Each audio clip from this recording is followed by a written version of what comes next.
A very warm welcome to all 30 million marketers worldwide. Coming up on today's show, in a polarized society, even the use of AI is becoming a third rail. Influencer marketing is hitting a growth spurt. Ad giant WPP is transforming itself right in front of our eyes.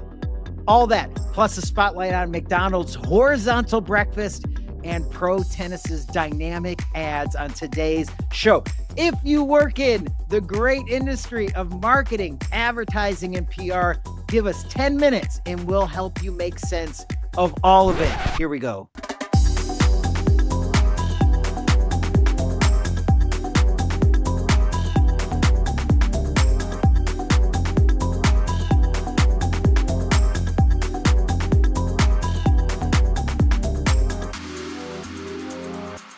Welcome to Angine de Poitrine's favorite show about marketing. I'm Matthew Newell. And I'm Chris Stone. And for the next 10 minutes, you marketers will need to put down your Microtonal math rock guitars, take off your polka dot pajamas, and instead curl up with a good dose of marketing machines and mischief. Matthew, are you ready to bring the heat? Here's everything that you need to know about an industry, but that puts the fun in dysfunctional. Today's lead headline: AI is just about all anyone in business can talk about these days. With the rest of the world being so polarized, heck, let's make sure that AI use in advertising is another hill to die on. Clothing brand Aerie, whose bloomers have not yet graced my bottoms, has hired Pamela Anderson to rep its 100% Ari Real initiative. A new ad features the actor trying to use an AI generator to create realistic models. Then on the other hand, literally every major digital platform is touting its own soup to nuts version of AI ad creation. Google's Performance Max, Meta's Advantage Plus, with both sound like airline rewards programs, and even Amazon are blazing forward for marketers, though. Unless there's an obvious brand benefit or conflict, this is not the time to choose sides. Just like when Photoshop and WordPress and Google came along in the past, there will be pros and cons to AI. Keep experimenting. Yeah. I love how these different companies are opting out of these arms races and instead are creating great work that not only goes against the AI slop tsunami, they actually tout that they're swimming against the stream. We'll see where it all ends up, Matthew, but I have a feeling that the companies, like you said, that rise above are the ones that do both pretty well. Am I doing like a 6 or 7 thing? Let's not do that anymore. No, we killed that. Next up in our marketing queue, influencer marketing is having its first strategic shift, or a glow up, as it were. Brands are replacing one-time payments to influencers with affiliate links, commission splits, and cost per acquisition deals directly tied to sales. Likes and views matter less. Brands now track clicks, purchase, customer acquisition costs, or even ROAS, return on ad spend. Influencers are being treated less like talent, and I don't mean that pejoratively, and more like media channels responsible for outcomes. Over 75% of brands in a recent study said they were upping their influence spend in 2026. So it's still a sunny outlook for you influencers. Yeah, let me get this straight. We finally figured out that the guy with 2 million followers and a ring light should actually have to sell something. Welcome to 1952, everybody. We just reinvented commission-based sales, but with better lighting and worse acting. It's called talent. Our final headline: WPP is restructuring from a loose federation of worldwide agencies into what they're calling a single AI-powered marketing system. They've recently announced that they're collapsing its traditional network of siloed agencies into 4 unified units: media, creative, production, and enterprise solutions worldwide. And they're targeting 500 million euros. I don't know how much that is in dollars, by 2028 in savings, with a leaner organization designed to reduce duplication and speed up execution. Teams now operate across disciplines, media plus creative plus data, delivering end-to-end solutions instead of channel-specific services. This is going to be interesting, Chris. What do you think? Yeah, WPP just discovered that having all of these agencies who don't talk to each other is inefficient. Yeah, groundbreaking. They're basically building what every client's been screaming about since, 2006, but now it's AI powered in front of it. So it costs £500 million to figure it out. That's exactly right. And a 15% bump in their stock price, I'm sure. Ooh. All right, speaking of a bump, we're going to bump up my favorite segment of the show. It's time for Real, Recognize Real. Folks, let's talk about McDonald's. Not the first time this has been on our show, by the way. Matthew covered them in episode single digits back in the day. And Whedon and Kennedy in New York absolutely is nailing the day after the Super Bowl moment that Matthew also spoke about when we talked about it pre-Super Bowl. We're still talking a bit about it because this one deserves it. Every brand on the planet is elbowing each other for eyeballs during the big game. McDonald's said, nah, we'll catch you when you're face down on the couch Monday morning, questioning every decision you made the night before. The campaign's called the horizontal breakfast, and they literally flipped everything sideways.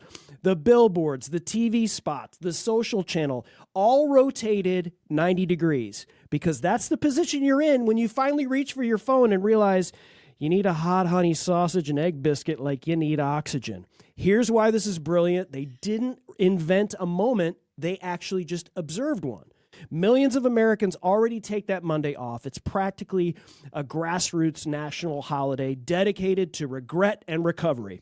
McDonald's just showed up with the cure and said, we see you. We're not judging. We're just horizontal too. No celebrity cameo arms race, Matthew. No trying to out-spectacle the halftime show. Just a dead simple insight. People are laying down and they're hungry. It turned into a campaign that's impossible to ignore because it literally looks wrong until you realize you're the one who's sideways. That's the kind of work that makes me slightly jealous and deeply hungry. McDonald's and W&K, real, recognize real. I love this, and every adult on the planet, and a lot of kids as well, have had that moment where they either wake up or at some part of the day, and they say there is nothing that would taste better than McDonald's right now, and this is completely playing into it. Can I get breakfast right now in the middle of the day? I don't know. Depends on if it's vertical or not. Let me see. All right. Chris, last week for my Real Recognize Real, we talked about how live sports is the dominant driver of TV advertising these days. And I wanted to highlight what I think is a very unique example of this. At this year's professional tennis tournament in Miami, coincidentally called the Miami Open. I don't know how they came up with that name. Wow. There were 2 interactive sponsorship ads front and center. The first was from the car tire maker Pirelli, who most visibly sponsored their serve clock, a terrific matchup if there ever was one. The faster the serve goes, the faster the number is, and it's right next to Pirelli. It makes so much sense. The second one, which I thought was even more clever in my humble estimation, especially being in Miami, La Roche-Posay, which is all I wear, not to be confused with the math rock duo from Canada, had an on-court digital reading of the current sun AV measurement. This, of course, was backed by free branded sunscreen to all tournament goers. So it was interesting as I was watching the tournament at night, the EV or AV would be like 1, but then during the day, it would get up to 7, 8, or 9. And I'm thinking to myself, where's the La Roche-Posay that I need right now? If your product or service lends itself to sports, opportunities like this are more plentiful now than they will be in a few years. So jump on it. Oh, this is brilliant. Like anybody can just be a sponsor and say, here, take my logo, slap it up, behind the court or whatever. And, or the Open itself could say, here's our offering for you. Here's where you can stick your logo. They said, instead, we're going to have a speed meter because we're a tire maker and we're into racing and cars. And then, of course, when you hawk sunscreen, sure, you could show up at that place and give away free sunscreen and throw your logo all over the place. But no, we're going to make you think about how the sun is affecting you while you enjoy tennis. I love that brilliant sort of level marketing that they're doing. Sports, man. Sports. Sprouts. That's all I got to say about that. Chris, we're going to play our new game again this week. Wrong answers only. Only questions about marketing and advertising, and only wrong answers this week. Chris, if you had to get one face tattoo, or a face tattoo with a logo, what brand and logo would you choose? Of course, wrong answers only. Matthew, you and I have been friends for many years, so you know this. But I'm going to tell this to our millions of viewers and listeners. I have a thing for blue food. That's food that is actually blue. It's not healthy. Like, I'm not talking naturally blue corn related food. Right, I'm talking or depressed food. Right, blue food. Right, exactly. I'm talking actually somebody took some sort of blue dye and chemicals or whatever and made it blue. I don't know why, but my favorite cereal of all time is Boo Berry cereal. And so what better way for me to get a face tattoo than Boo Berry on each one of my eyelids, so when I lay down at night to go to sleep, the person across from me knows exactly what I want when I wake up. I love it. I love it so much. Or it could be the Boo Berry Oops All Blue. Oops All Blue. Is there an Oops All Blue? I don't Boo know. Berry? Did we just launch a campaign for General Mills right here on the show? Call us. Oops. Call us. Oops All Blue. Call me. And you have to be over 35 to buy it. Now, my answer, I would get, because of course my real answer would be Mountain Dew, but the wrong answers only, I would get Depends undergarments. I would get the Depends logo like on my cheek. One, because it's pretty baller.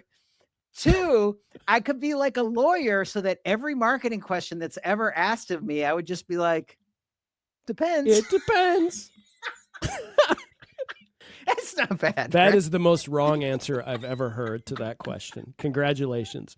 And that's all for this week's Marketing, Machines, and Mischief. Smash the subscribe button. Yeah, I said smash it. Smash the subscribe button, but don't break anything or hurt yourself because it depends. And, hit the little bell, the likes, all the stuff that they put in front of you. It helps the show so that we can continue delivering you all the marketing machines and mischief that you can hold in 1 week. But before we go, we have a little lesson learned. Anytime anyone asks you a question about marketing, just answer with, depends. Bye.